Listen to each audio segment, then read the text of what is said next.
Annie Costabile tweets out, Brianna Stewart tells the media at Unrivaled Shoot-Around that the WNBA submitted a counter-proposal last night. Annie joins us now. She covers women's sports for Front Office Sports. Annie, we're a week away, and I can't believe we're already a week away from the WNBA March 10th deadline to come to an agreement with the players without a delay in the season. So when we hear there's counter-proposal exchanges, is that a good sign in your mind that we're getting closer to at least a meeting? Yeah, I think the pace at which the two sides are exchanging counter proposals definitely indicates, the urgency that they both have talked about lacking this entire time. At one point, it was the union, making claims about the league lacking urgency. The league has said the same about the union. And now we're seeing that neither side is lacking urgency. They're both exchanging counter proposals within days of each other. And again, that's because a delay to the season is a very real thing if this is not done by March 10th. And just following all of the CBA negotiations, going all the way back to September and October, it feels like everyone is on one side or another. That either, the league needs to bend the knee, the players need to bend the knee, you need to compromise, you need to compromise. Where I think the reality is everybody's going to have to compromise on something. That's just what a negotiation is.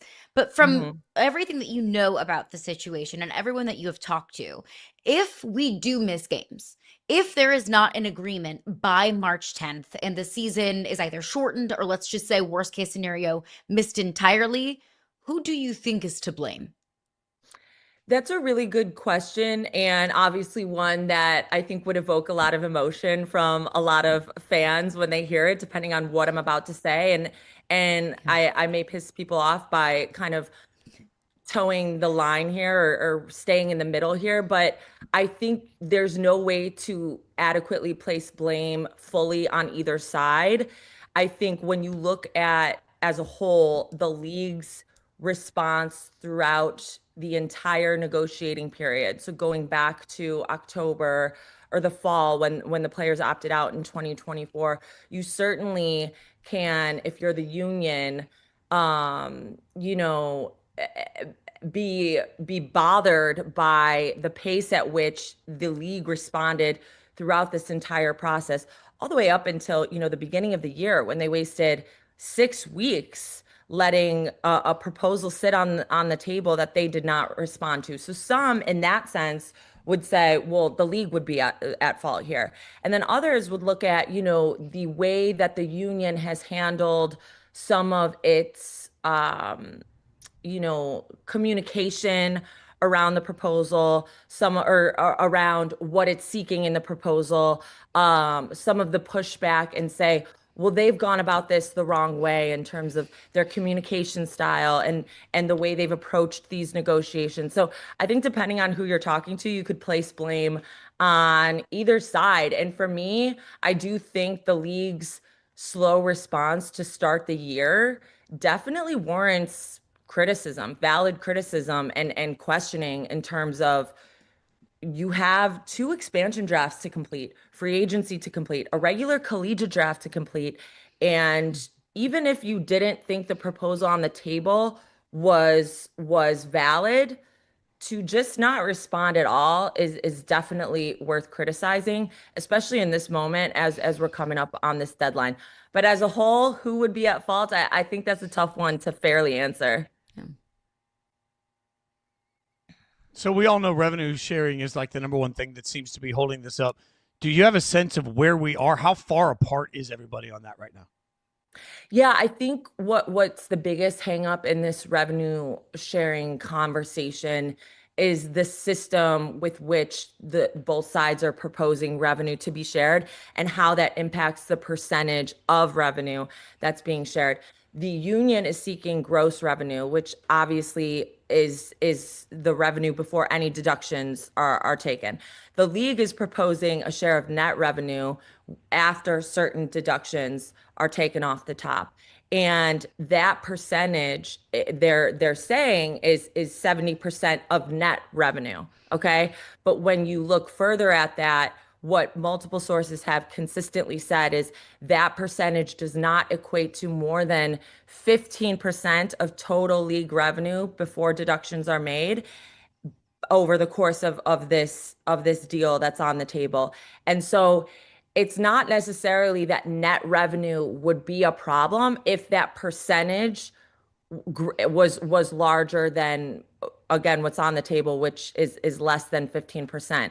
So if that percentage can get closer to what the union is seeking, which they're now seeking 26%, then that could close the gap. Now, how much the league is willing to come up from where it's at, again, that below 15% of total league revenue remains to be seen. But I think that's the biggest sticking point when it comes to revenue share right now. It's definitely the biggest sticking point, the financials, the rev share of it all. But we've also heard from a lot of your reporting that there are some other things that the league has thrown out there, like housing, for example, has been one thing that's been negotiated back and forth a lot. So aside from rev share, which of course is 1A of what is being negotiated, what are some other things that might be holding up negotiations or being negotiated?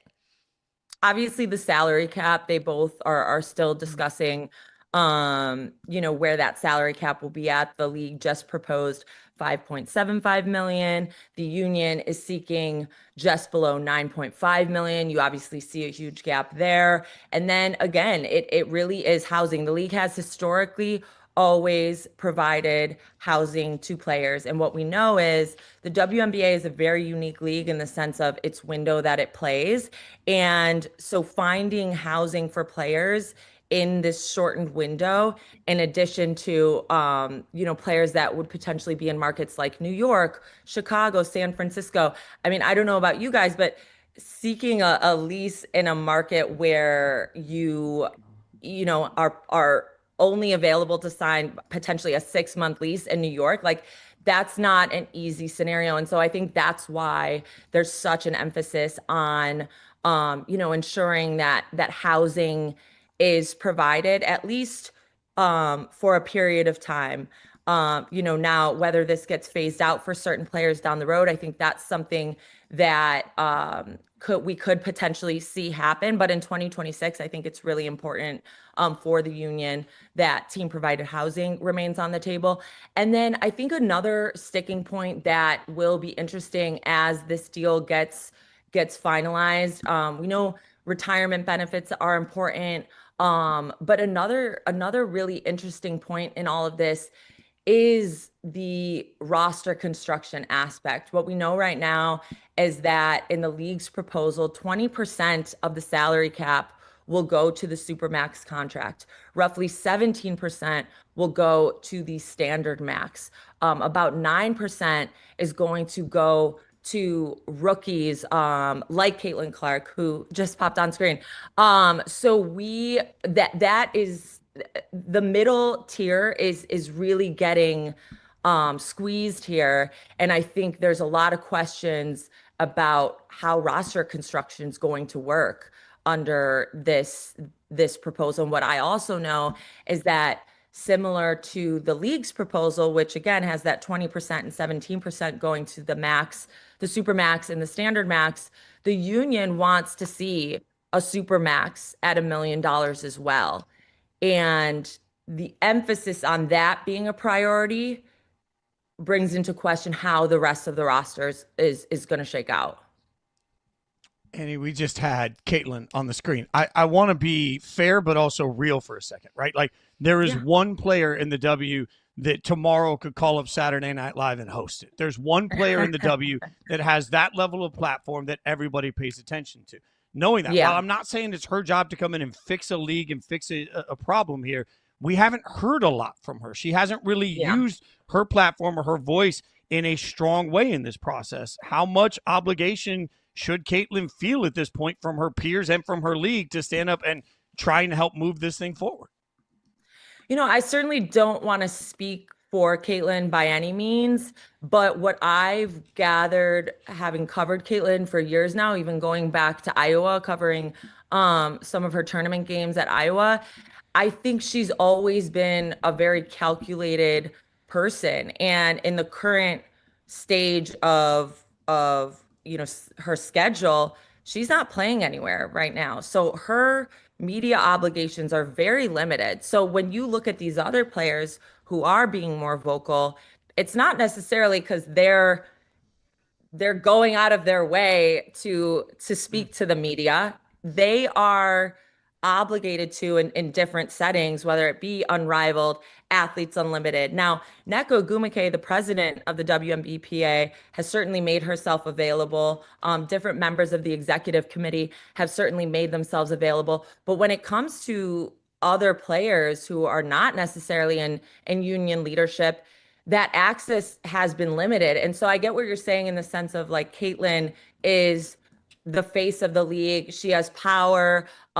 When she speaks, people listen. That's very valid, but she's also a very calculated person when she does speak. And I think the people leading these negotiations are not necessarily asking that of her. And so if you're Caitlyn, you know, is it your job to supersede player leadership? I don't think that is a tactic that seems like one Caitlyn would ever take on. Now, she will be at USA Basketball this weekend. A lot of us will be there. So that will certainly be a moment that we're going to hear from her regarding CBA negotiations. We heard from her during USA Camp in North Carolina. But as far as her putting herself in a position that isn't required to speak up, I just don't know. Yeah, that seems like something Caitlyn has ever really taken on. I think also important to remember Caitlyn's been in the league for 2 years.